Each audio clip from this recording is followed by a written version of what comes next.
আপনি থ্রেট দিলেন কাদেরকে? এই দেশের জনগণকে।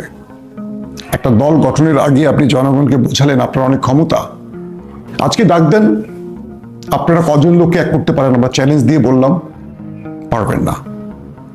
আপনারা ক্ষমতায় বসে কি দেখালেন আমাদের? ডেভিল তো আপনারাও, রাষ্ট্রকে লুটছেন আপনারা, আমরা খোঁজ জানি। ঠিক নির্বাচনের আগে আপনাদের সকল ফিরিস্তি আমরা প্রকাশ করব একটা একটা করে।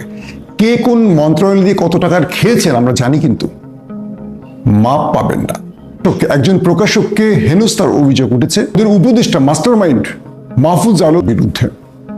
আমার মাস্টারমাইন্ড মাহফুজ আলম তার ফেসবুকে এটাকে আরো উস্কে দিলেন এবং ইতিমধ্যে তাকে ক্ষমা চাইতে সোশ্যাল মিডিয়াতে ব্যাপক পোস্ট শুরু হয়ে গেছে।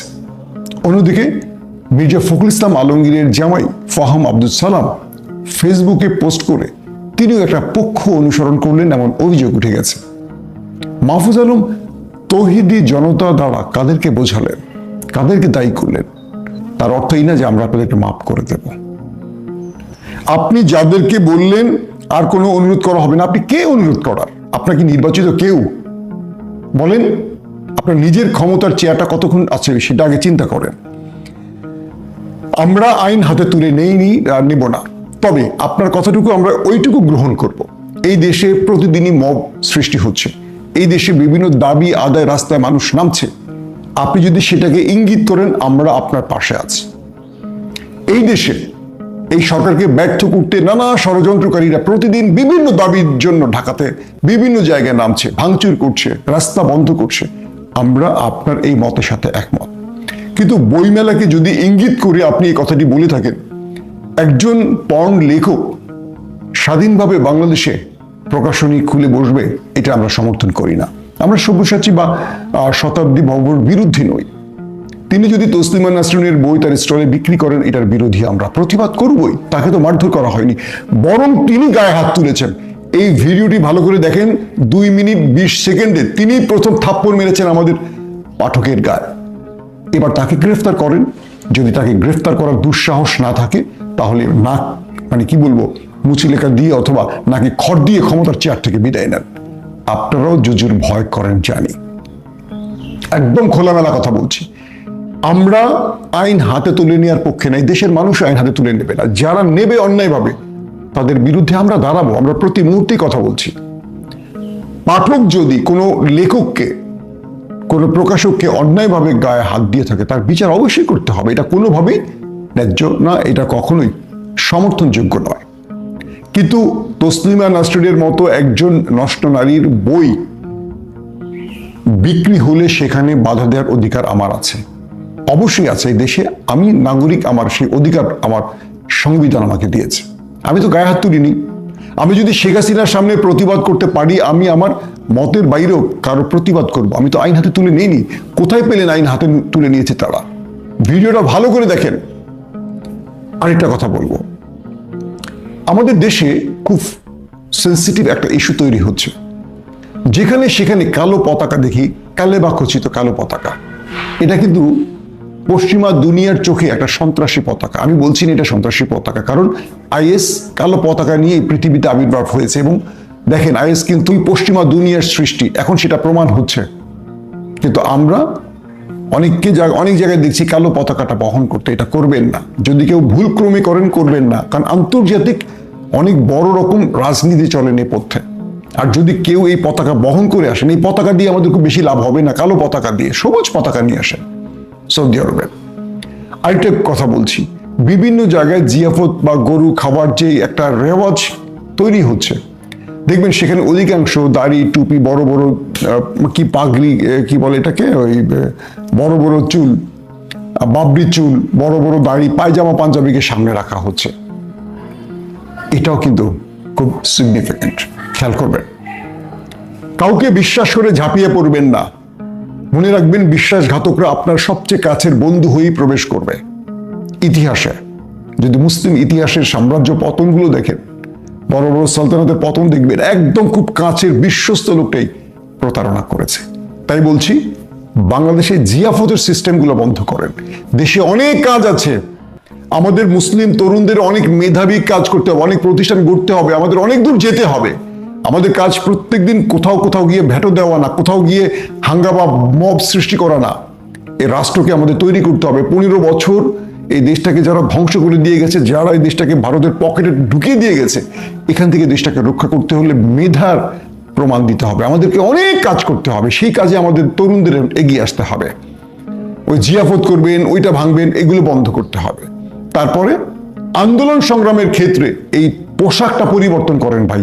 এই পোশাকটা পশ্চিমা দুনিয়ার কাছে আমাদেরকে জঙ্গি বা মৌলবাদী হিসেবে দেখায়, আর আপনারা সেই সুযোগটি করে দেন। এরপর থেকে কেউ যদি এই কাজটি করেন, আমরা ধরে নিব যে আপনারা এই রাষ্ট্রের বিরুদ্ধে কাজ করতে চান। 500 জন লোকের মধ্যে 10 জন হুজুর থাকতেই পারে, কিন্তু একদম প্রথম সারিতে বাবরি চুল, বড় দাড়ি, পায়জামা পাঞ্জাবির অর্থটা কি? আপনারা আগে কই ছিলেন? অতএব এই ব্যাপারে সতর্ক থাকেন। আমার এই টোটাল ভিডিওতে আমি 3টা জিনিস উল্লেখ করতে চাই। 1, তৌহিদি জনতা বলতে যদি মাহফুজ এটাকে নেগেটিভ অর্থে ব্যবহার করে থাকেন, আমি এটার জোর প্রতিবাদ করছি। এবং আপনি জনগণকে হুমকি দেওয়ার ক্ষমতা রাখেন না। আপনি রাষ্ট্র পরিচালনায় একটা দায়িত্ব পেয়েছেন একটা শর্ট টাইমের জন্য, আপনি নির্বাচিত প্রতিনিধি নন।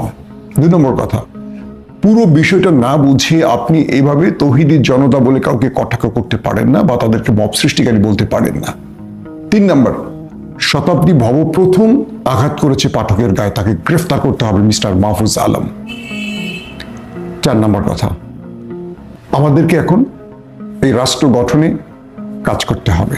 এই মব বা এই আন্দোলন বা এই বাধা বিপত্তির ক্ষেত্রে পোশাক বা আমাদের এক কথায় আমাদের চেহারা সুরতকে পশ্চিমা দুনিয়ার কাছে জঙ্গি বা মৌলবাদী প্রমাণের সুযোগ দেওয়া যাবে না।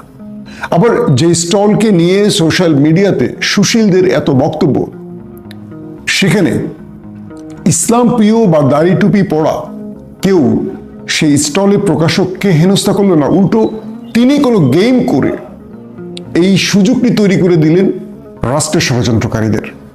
সেখানে প্রকাশক ছিলেন শতাব্দী ভব। তার সঙ্গে আমাদের কিছু পাঠকের তর্কতর্কি হয়, বাকবিতণ্ডা হয়। যে ছাত্ররা দাড়ি টুপি পাঞ্জাবি পরা ছিলেন, তারা খুব বিনয়ের সাথে প্রোটেস্ট করছিলেন, এবং তিনি যখন জয় বাংলা স্লোগান দিচ্ছিলেন বলছিলেন যে জয় বাংলা ফ্যাসিস্টদের স্লোগান, আর তিনি বলছিলেন এটা বাঙালির স্লোগান। তো এই বিতর্ক একটা সময়, আপনারা ইতিমধ্যে সোশ্যাল মিডিয়া দেখেছেন যে এই বিতর্কটা যখন চলছে, তখন শতাব্দী ভব যারা তাকে প্রতিবাদ জানাতে গেছে তাদের গায়ে প্রথম হাত তুলেছে। ভালো করে খেয়াল করবেন, ফুটেজটা আপনারা ইতিমধ্যে সবাই দেখেছেন, ভালো করে খেয়াল করবেন। শতাব্দী ভব তিনি প্রথমে যারা এটার প্রতিবাদ করতে গেছেন তাদের গায়ে হাত তুলেছেন, থাপ্পড় মেরেছেন। কিন্তু সোশ্যাল মিডিয়াতে চলে গেল কি তৌহিদি জনতা তার সাথে খারাপ আচরণ করেছে বা তার স্টল পুড়িয়ে দিতে গেছে, এমন অনেক অভিযোগ এসছে। এটা ছিল একটা পরিকল্পিত ঘটনা, কারণ তিনি প্রথম হাত দিয়েছেন, তিনি চেয়েছেন যে আমি হাত দিলে আমাকে হাত দেয়া হবে, আমার গায়ে হাত দেবে বা আমাকে মারধর করবে, এটা নিয়ে আমরা গেম করব, অর্থাৎ ওপারের প্রেসক্রিপশন বাস্তবায়ন করব। আমি এখানে আবার আসবো, একটা স্ট্যাটাস পড়ে আসি, সেটা হলো ফাহাম আব্দুল সালামের একটা স্ট্যাটাস। তখন আপনারা বুঝবেন তিনি হলেন মির্জা ফখরুল ইসলাম আলমগীরের জামাতা। তিনি কি লিখেছেন শোনেন। বইমেলায় আমার বই নিষিদ্ধ হয়েছিল, খুব বাজে কাজ ছিল, এর চেয়েও বাজে কাজ হয়েছে আজ, কারণ আমাকে বা আমার প্রকাশকের ক্ষেত্রে অন্তত এরকম ইমিডিয়েট ফিজিক্যাল থ্রেটের সম্ভাবনা ছিল না। একজন সামান্য প্রকাশককে তসলিমা নাসরিনের বই রাখার জন্য যদি হেনস্থা হতে হয়, ভবিষ্যতে কেউ আর এই ধরনের বই ছাপাতে রাজি হবে না। এই ধরনের ফ্যাসিস্ট আচরণের বিরুদ্ধে সরকারকে কঠোর হতে হবে। কে বলছেন? ফাহাম আব্দুল সালাম। লেখকের স্বাধীনতা খর্ব করে কোনো পক্ষেরই লাভ হয় না, ক্ষতি হয়। স্বাধীনতার মানি হলো যাকে আপনার পছন্দ না তাকেও সহ্য করতে হবে। আচ্ছা, আমি এখানে একটা বিষয় বলি, তসলিমা নাসরিনের বই কিন্তু বাংলাদেশে নিষিদ্ধ ছিল, এটা আমরা কম বেশি সবাই জানি। তসলিমা নাসরিনকে এই দেশ থেকে কিন্তু আন্দোলনের মাধ্যমে তাড়ানো হয়েছে, এটাও আপনারা জানেন। এবং আওয়ামী লীগ তসলিমা নাসরিনকে এই দেশে প্রবেশ করতে দেয়নি বিগত 15 বছর বলি বা তার আগেও বলি। তো তসলিমা নাসরিনের বই যখন বিক্রি হবে, তখন ধর্মপ্রিয় মানুষ প্রতিবাদ করতেই পারে, তৌহিদি জনতা বলেন বা ধর্মপ্রিয় মানুষ প্রতিবাদ করতেই পারে। তসলিমা নাসরিন ভারতে খুব সুখকর পরিবেশে নেই। তিনি সেখানে ফেসবুকে মাঝে মাঝে এমন বাংলাদেশ বিরোধী ষড়যন্ত্রমূলক পোস্ট করেন যে তিনি কখনো বাংলাদেশের নাগরিক ছিলেন তার এই পোস্টে মনে হয় না, মনে হয় যে আজন্ম তিনি ভারতীয় ছিলেন। তো তার বই একটা স্টলে রাখার জন্য আমাদের জনগণ প্রতিবাদ করেছে, কারণ এটা নিষিদ্ধ ছিল এই বইটি। তো এখন যদি এই বইটিকে প্রকাশক বা স্টলে বৈধ করে দেওয়া হয়, আগামী দিন আওয়ামী লীগ কি বলবে? যে ইসলামের নাম করে এসে বা আমাকে ফ্যাসিস্ট বলা হচ্ছে, আমাকে ইসলাম বিরোধী বলা হলো, কিন্তু ইসলাম পক্ষে শক্তি জামাত, তো এখন অনেকে বলে জামাত নাকি ক্ষমতায়, এটা সেটা হাবিজাবি, বা বিএনপি ইসলামী ভাবাপন্ন একটি দল। এই অভিযোগটি তাদের বিরুদ্ধে আওয়ামী লীগ আনবে না যে আমরা তসলিমা নাসরিনের বই নিষিদ্ধ করলেও দেখেন বিএনপি জামাত মিলে আবার ইসলামী তসলিমা নাসরিনের বই বাংলাদেশে বৈধ করেছে। তো মানুষ যখন প্রতিবাদ করলো, আপনারা ভিডিওটি খুব ভালো করে দেখবেন। আমি এই ভিডিওটি আমার এই ভিডিওতে দিতে পারছি না সঙ্গত কারণে, কপিরাইট আইন বা এই এরকম ভায়োলেন্স ভিডিও দেওয়া কঠিন। তো এখানে আপনারা খুব ভালো করে খেয়াল করবেন, ছাত্ররা বা পাঠকরা প্রতিবাদ করছে, তখন তিনি কৌশলে জয় বাংলা স্লোগান, তখন বলে জয় বাংলা স্লোগান, ওরা বলে যে এটা ফ্যাসিস্টদের স্লোগান, কারণ আওয়ামী লীগ এটাকে ফ্যাসিস্টদের স্লোগান বানিয়ে ফেলেছে, আর তিনি বলেন এটা বাঙালির স্লোগান, গেল সেটা। তো আমাদের এইটুকু প্রতিবাদের ভাষা, যে প্রতিবাদ দিয়ে আমরা 24-এর স্বাধীনতা পেয়েছি, এই প্রতিবাদের ভাষাটা কারা কেড়ে নিতে চায়? এখানে কোনো আওয়ামী লীগের লেখকের বই নিয়ে কথা উঠছে? একজন ধর্মদ্রোহী, একজন নষ্ট পচা গলা নারী, যিনি বাংলাদেশে অনেক আগেই পতিত হয়ে গেছেন, তার বই নিয়ে প্রতিবাদ করা হয়েছে। আমি জানি না ফাহাম আব্দুল সালামদের গায়ে লাগলো কেন। তিনি একটি লাইনে বলেছেন এই ধরনের ভবিষ্যতে কেউ আর এই ধরনের বই ছাপাতে রাজি হবে না। আমার প্রশ্ন হলো, তসলিমা নাসরিন কি লিখেছেন এই দেশের যুব সমাজের জন্য, বা এই দেশের স্বাধীনতার জন্য, বা এই দেশের ভবিষ্যতের জন্য, যে এই ধরনের বই না ছাপালে এই দেশ বড় রকম ক্ষতিগ্রস্ত হবে? তার মানে আমাদের চটি লেখকদেরকেও এখন আমাদের মূল্যায়ন করতে হবে ফাহাম আব্দুল সালামের বক্তব্য অনুসারে। দুঃখ লাগে, এদের মগজে ইসলাম ছাড়া সব আছে। এরা গণতন্ত্র, সেকুলারিজম, এরা কার্ল মার্কস, এরা কি বলবো সম অধিকার, এরা গে লেসবিয়ান, এগুলোকে নিয়ে এরা খুব সোচ্চার, কিন্তু ইসলামের ব্যাপারে এরা কেন যেন নীরব থাকে। এরা ইসলামকে কেন যেন খুব নিজের সাথে এরা অ্যাভয়েড করে চলে, ইসলামকে এরা ওন করতে চায় না। এরা নিজেকে একটু পশ্চিমা দেশে থাকে, তো সবসময় লিবারেল দেখানোর জন্য এরা মাঝে মাঝে এগুলো নিয়ে কথা বলতে পছন্দ করে। জানি না আল্লাহ এদের সাথে কি আচরণ করবেন। দর্শক, দ্বিতীয় যে বিষয়টি সেটি হলো আমাদের বর্তমানে ক্ষমতায় থাকা উপদেষ্টা মাহফুজ আলমের পোস্টটি আমি এক নজর পড়ছি, আপনারা শোনেন।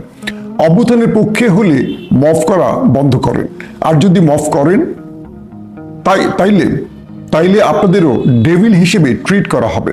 আজকের ঘটনার পর আর কোনো অনুরোধ করা হবে না, আপনাদের কাজ না আইন নিজের হাতে তুলে নেয়া। কথিত আন্দোলন আর মবের মহড়া আমরা এখন থেকে শক্ত হাতে মোকাবেলা করব। রাষ্ট্রকে অকার্যকর এবং ব্যর্থ প্রমাণের চেষ্টা করা হলে এক বিন্দু ছাড় দেওয়া হবে না।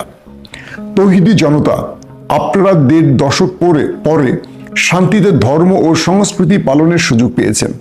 আপনাদের আহাম্মকি কিংবা উগ্রতা আপনাদের সেই শান্তি বিনষ্টের কারণ হতে যাচ্ছে। জুলুম